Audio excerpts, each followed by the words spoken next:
And the next award, Best Creator for Social Change. और इस award की winner है जया किशोरी, जिन्हें आधुनिक दौर की मीरा कहा जाता है. One of the youngest spiritual orators, she shares stories and teachings from Bhagavad Gita and Ramayana in insightful manner. बहुत बहुत बधाई आपको.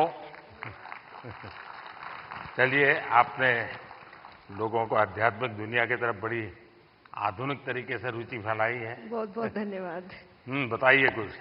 जी, मैं कथाकार हूँ, श्रीमद् भागवतम करती हूँ और गीता जी के ऊपर बातें करती हूँ, क्योंकि मेरा बचपन इन्हीं चीज़ों से गुजरा है और जो बदलाव मुझ में आया है, चाहे शांति, सुकून, खुशी, हर चीज़ को लेकर. और सबसे बड़ी बात, क्योंकि हमारी सोच है कि भगवान से जुड़ना तो बुढ़ापे का काम है, और मुझे लगता है सबसे गलत सोच है, क्योंकि सबसे ज़्यादा अध्यात्म की ज़रूरत युवाओं को है. और अगर मैं मटेरियलिस्टिक लाइफ के साथ साथ आध्यात्मिक जीवन जी सकती हूँ, तो मुझे लगता है हर युवा जी सकता है. लोगों को डर लगता है कि अध्यात्म मतलब झोला लेके चले जाना. हाँ जी.